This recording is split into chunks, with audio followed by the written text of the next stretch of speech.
Awesome. Sabrina, thank you for joining. And I would like for you maybe just to introduce yourself brief, if that's okay. Sure. My name is Sabrina Spiher Robinson. I live in Pittsburgh, which I suppose is what drew me to Rust Belt Arcana Tarot, right? Very much, we like to think of ourselves as the Paris of Appalachia. It's a good name. Beautiful name. In Pittsburgh. And in my day job, I teach Slavic literature and history at the University of Pittsburgh. And I would say that my vocation in life is actually trying to, make communists and save cats. That's a good yeah, but also a few years ago I got very into tarot. So very cool. And this is kind of a series of interviews that I'm doing conversations really with folks about individual cards. And when we first started talking about it, it was kind of interesting that we said, well, I'm not necessarily a tarot expert. And I said, that's good. That's okay. I want to talk to people who are maybe using, because I feel like a lot of expert conversations around the tarot might be missing some of the things that people come to it from a newer beginning standpoint, might see things even that more grizzled tarot veterans may not view. And also it's just kind of interpretations of how people who use the cards see them and how they use them or think about them.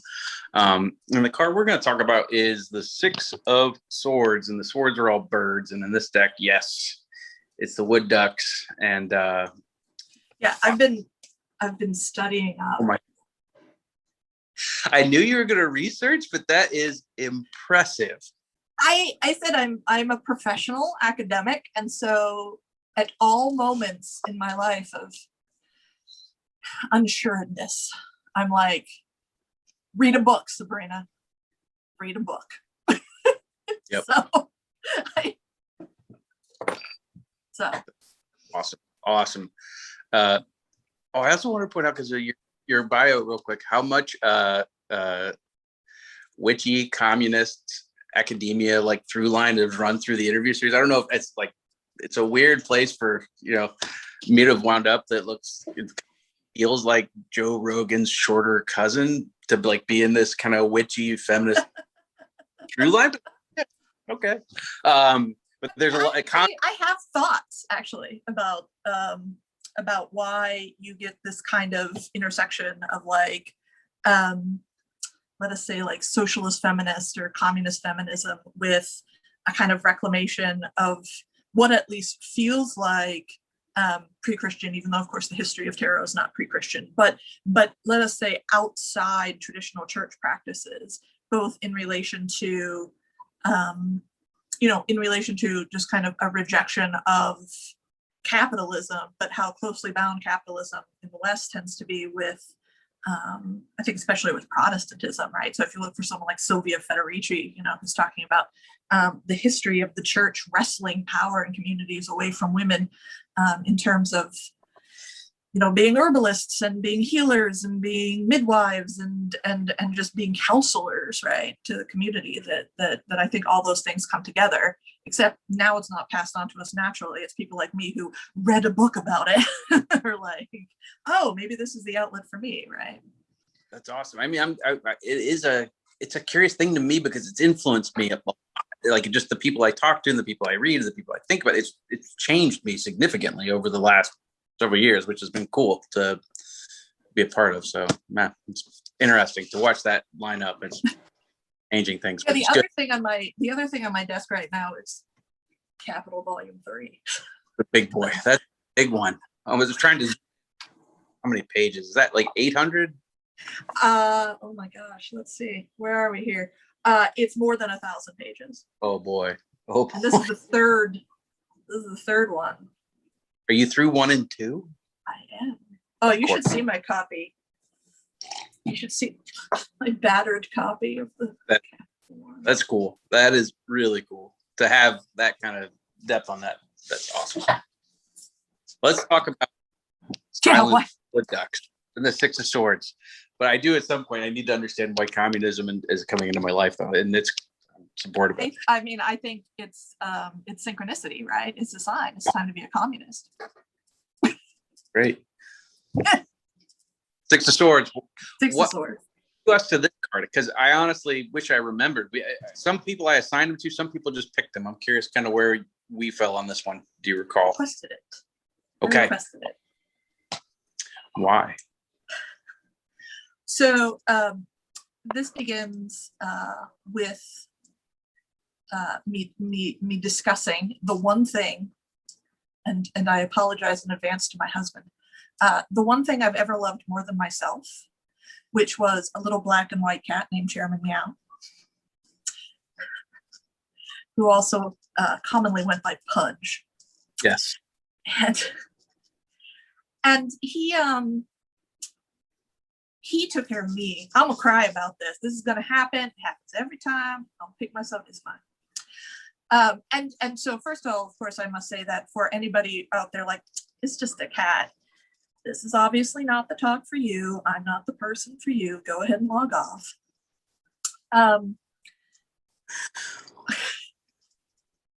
He several years ago, I went through a period of health. He was just a stray cat. He just showed up in our patio one day and then walked in the house and was like, I live here now, which happens a lot to me with cats. So I'm like, okay, fine. But this kind of coincided with, I had a period in my life where I had a pretty serious medical problem that it took almost a year to diagnose. It was this very frustrating time in my life, and I was very sick. And luckily that eventually sorted itself. But I mean, at the time it was, it was significant. And he just was like my emotional support cat. He took such good care of me. I can't even explain it. It was just, man, Pudge was on it. And then just as I was sort of getting my own health problem sorted out, he got cancer. He got sick, and I nursed him for 2 years because the treatment of the cancer was pretty successful. I mean, 2 years was good, was very good in terms of what they expected. But because the tumor was on his spine, he lost a lot of mobility in his front legs. And so I get to work, I have a very flexible work schedule, thank goodness. So I was able to do this. I just took care of him. He and I were just attached to one another, just 24/7. Like I just, that was it. I was that person walking around with a cat in her bag. We hung out at the local coffee shop, like all that. Pudge went to Shakespeare in the Park with me. Like it was he was a very popular young man in retirement. Yeah. But your luck runs out eventually, and he passed last year, and I was just so heartbroken. I mean, I knew it was coming, but I was just so like it's just grief, right? This sort of. I mean, one thing that hopefully will silence for this card in particular, the way you have it in this deck. I don't think of necessarily as refusing to speak. One of the things that I was kind of brought to in going through my notes and readings and thinking about to get ready for this, the idea of silence, not because you're unwilling to speak, but because there is nothing that you could say that would be accurate.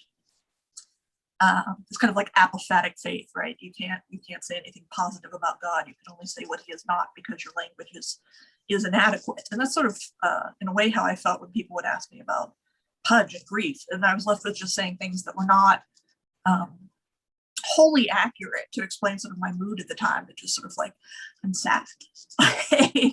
The inadequacy of that. So anyway, I was meditating a few months later, just sort of trying to, deal with this and make my peace with it. And I was actually meditating around the Rider-Smith-Waite deck, and it's not unsimilar, right, to this, except, you've got the people in the boat and thinking about, and of course, swords and sorrow in general, right? But I drew this card as part of a reading around, sort of for myself around grief. And I was meditating upon it. And I got this vision. I had this vision, it sounds so, in my mind's eye, I had this sense of myself as lying in the boat. Like, the bottom of that boat that is depicted in the Smith-Waite illustration, and so, the boat being propelled on still water, and Pudge like floating, kind of just like in the air next to me, like just tooting along. It was just this very liberatory thing, and I think the reason was thinking about because again in the not to talk about tarot cards and accurate tarot cards, but in the Smith-Waite illustration, there's the 6 swords that are like balanced in the boat, like they're in the boat, but they're up at their tips. And Eden Gray said about this card, the swords do not weigh down the boat.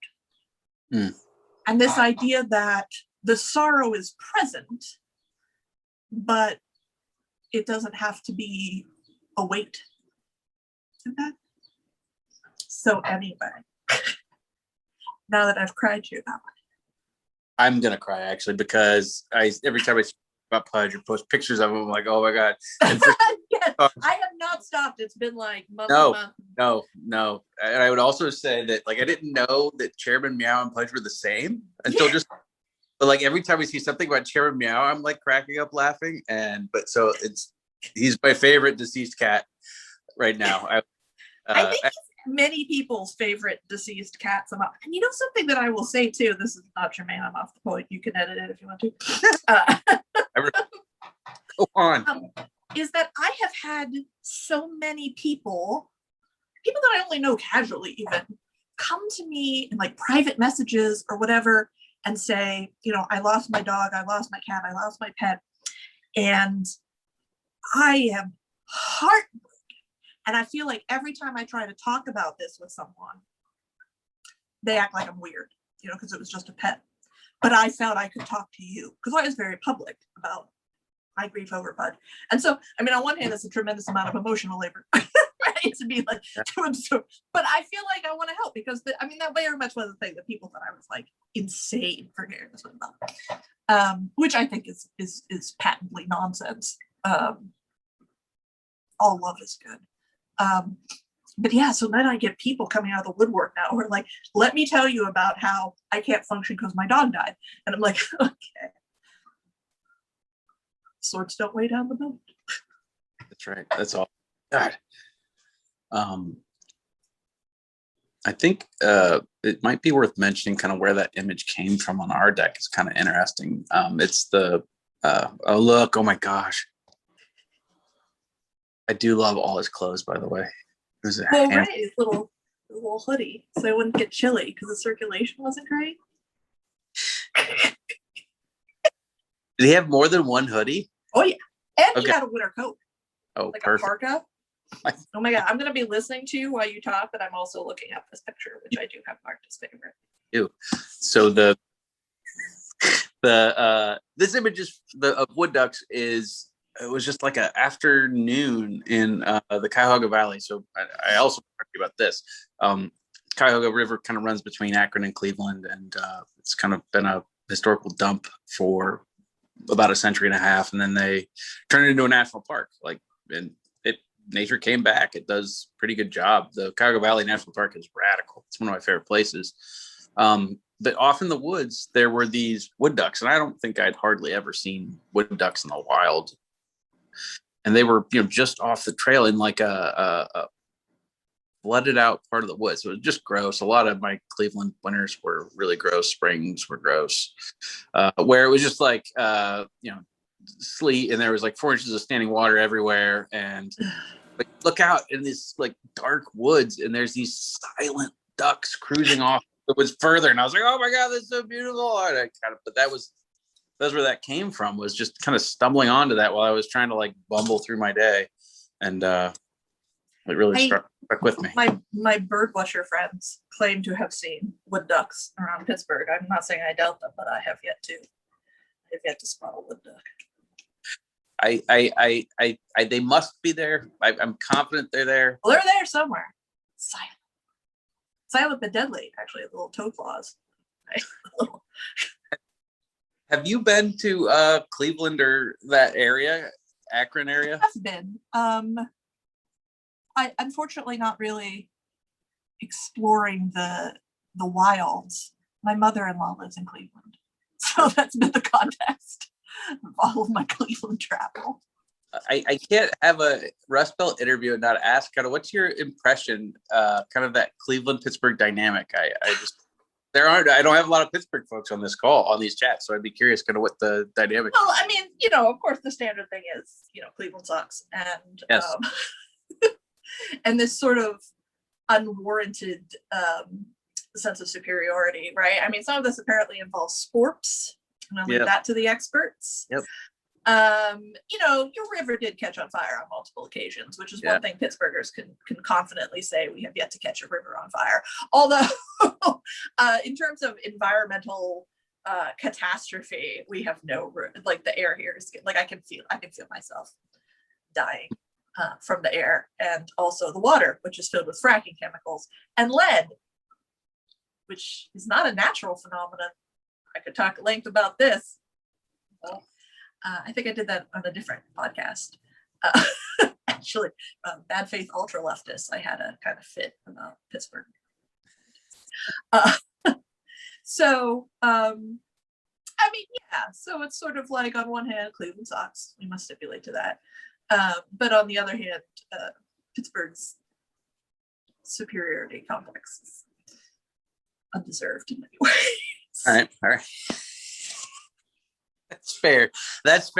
And, the Pittsburgh contingent, we wish them well. I'm glad to be noted as like a rival or somebody who sucks. I think because I think for a while when I was growing up, Pittsburgh was like, it's more offensive when Pittsburgh doesn't even consider you a rival. They're like, you want to know what? Who? Cleveland? I don't, again, I don't do the sport, but I gather this is the case in Buffalo. One of my husband's good friends is a big Buffalo fan. He's from Buffalo, and he was talking one day about like the big Buffalo Bills Stillers rivalry, and I was like, the what? And apparently in Buffalo, they're all like, Stillers, we hate them. This is a big rivalry. And in Pittsburgh, like, literally no one's ever. They're like, ooh, the wing people. What? Like, it's totally not. I'm sorry, Buffalo. Story. So, like, I grew up in Akron and never went to Pittsburgh because Pittsburgh sucked. They were the worst. The sports, whatever. So we never went. And I moved back to Cleveland, Akron, Ohio after college, like way after, like as an old man, and was like, oh, we should go to Pittsburgh. Let's see what's up. And I honestly thought until I was probably 30 years old that Pittsburgh was just like Akron, like a dumpier Akron, like sootier. I was like, no, what is a dumpier Akron? Sorry. Like, well, just they made it out to be like this, like, like not a real city. You're like, oh my god, it's like a real city, not like, the largest employer isn't Waffle House. That's no. I mean, I will say absolutely for like a visit. Pittsburgh is a beautiful and wonderful city to visit. Like, it truly is. Like, absolutely, it's awesome. Like, gorgeous city. Living here for like political and environmental reasons gets much more fraught. But if you're just here for like a few days, it's absolutely, Pittsburgh's absolutely wonderful. Just a gorgeous place. Awesome. Can you tell me, since you have wood ducks, do we have any good wood duck facts you'd like to share? I mean, so I've not encountered a wood duck personally, but in my research, I like the fact that it's one of only 2 ducks in this genus, right? And apparently, I mean, this doesn't apply over here, but apparently mandarin ducks, which is the other one, and wood ducks hang out together in the Pacific Flyway. Oh, cool. Because of like some of the mandarin ducks kind of come over like Bering Strait and everything, and so they kind of, and there's conservation efforts out there where the 2 ducks, because they like about the same kind of habitats, you get them living together. They love nest boxes. Apparently, if you've got the right habitat, they like love man-made nest boxes, which make conservation easier. And they'll sometimes like raise little broods together, so they don't really interbreed, but you do get little mixed families of duck. And I'm like, well, that's wonderful. That is, I love that. That's excellent. And apparently it's relatively a conservation success story, because I mean we have the standard like it was almost extinct because we killed them for no reason, like literally no, we just shot them out of the sky and left the bodies there, like we did all birds because we're monsters and human race's extinction can't come fast enough, and but they're coming back, you know. So at least there's that. Like you're like, okay, that's cool. They get to come back so that then more of them can die in climate catastrophe, I guess. We're all just going to wind up in Canada, way up there. Way up. This Maybe. Awesome. Tell me about your tarot reading style. So you came to it a couple years ago. I'd be curious kind of how you came to it and what do you do with it now? How do you use it now? Basically entirely on myself. I have, you know, occasionally I do readings for friends if they ask or something, right? I have to say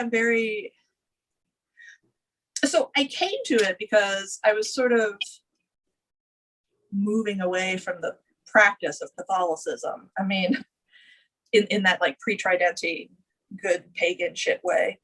Like I've never been theologically, right? But the practice of it, like I'm not an atheist, but I've had a hard time finding an adult home in religion, right? Organized religion. And so finding ways to have a sort of prayerful or meditative practice that was not actually praying to, you know, the Abrahamic God or something, right? And I went through several things. Astrology turns out to be just shit tons of math, which is not for me. And sort of going through something like this, but then, you know, sort of thinking about tarot, and just automatically it just clicked for me. Certainly is useful for myself, just feeling that if I paid careful attention to my own reactions to the draws, to the cards, it just provided me an entirely new way to access and interpret things that I was maybe feeling and couldn't articulate, or even things that I didn't realize I was feeling but was. So in that sense, very much like you know, kind of a Jungian archetypal access to the unconscious, right? Like how can one gain access, right, to the unconscious, right? You know, like you would say you can't, other than, you know, in dreams or you know, some deep psychoanalysis or something. And I feel very much that tarot allows me to access my own unconscious in a useful way. That's awesome. That's awesome. I love that description. I also love the pipeline from kind of a Catholic tradition to tarot. It seems to be it's what I'm getting was somebody was a confirmed Catholic and sent to an all boys straight into the tarot. Maybe not straight into the tarot. Pornography, right? I mean, I was doing a lot of bad things. There was like a satanic phase in there, probably in between.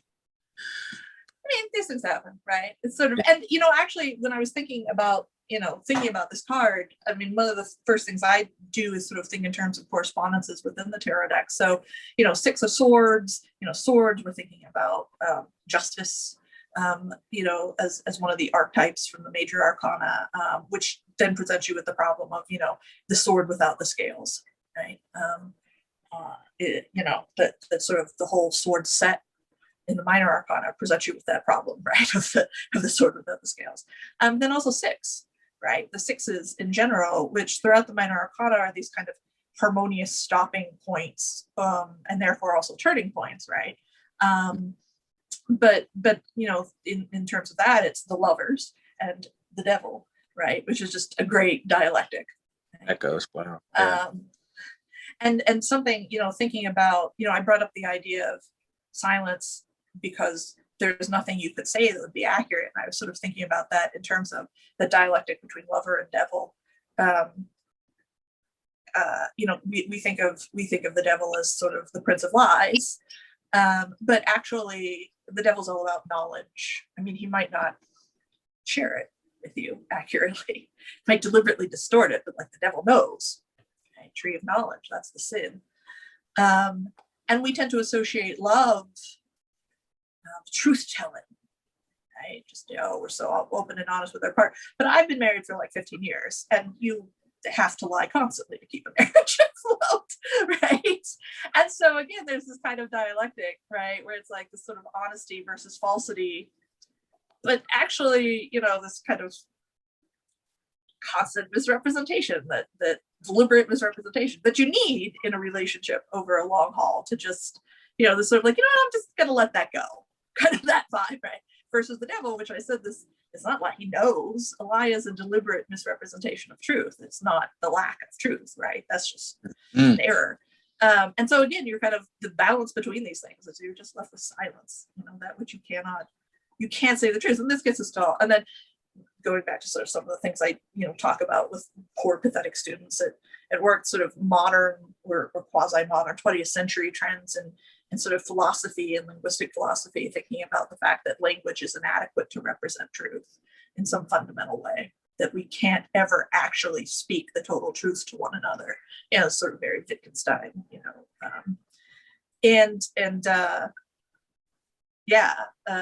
again, going back to the only truthful thing to do is to remain silent. So anyway, this is sort of where I was on this card, which then, I think takes me back to my original vision, the idea that I couldn't speak about it. And here I've been trying to speak about it. I don't think I've probably done it adequately. It was something that I had to experience, right? As this kind of like inner vision. Swords do not bring out the boat. That's cool. I love how you're articulating that. That is so good. I'm so glad that you came on the call. This is awesome. Oh, one more sync. I've had this my whole life. Just came out of the womb with it? Yeah, I've had it since I was 18. No, it was a joke, and now I wear it around forever. What else? I'd be very interested. I actually know nothing about this. You'd think it's something I could find out. I'd be very interested in like the Russian tarot tradition, actually. Because thinking about, the link between Catholics and tarot, obviously the iconography, right? The whole iconography of saints is, definitely just that archetype finding its way out, right? And then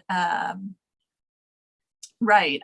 So thinking about, in the Russian tradition, you jump from the powerful iconography of Eastern Russian Orthodoxy. And then, with the revolution, you move into like the socialist realist imagery that is now sort of so famous as bedroom wall posters and so forth. But like so recognized, so this is like, that 20th century socialist utopic, monumental, worker in Kolkhoz woman, 8 stories tall and a hammer and the like, what is the Russian tarot? Now I'm gonna look it up. I if you find that, let me know. I'm desperate to hear about this or look at this idea or see if somebody's doing a mashup of it. It would be. Yeah, now I'm just curious about and again, just subject my students to it because they have no choice. What can they do? Nothing. There's nothing. Awesome. Sabrina, this was so cool. I appreciate you coming on. It was really good. I appreciate the time and the emotional. Everybody feel better about loving their pets. Probably too much. Not too much. As I say, you can never. There's no such thing as too much love. Yeah. I feel sorry actually for people who are like, you have loved inappropriately much. And of course, I understand that I've been in gender positions in my life where sometimes you do love too much. Like he can't. But in general. Pudge was absolutely a worthy subject of my love, and so if you have a worthy subject of love, you cannot give it too much. I totally agree. Awesome. Well, thank you, Sabrina.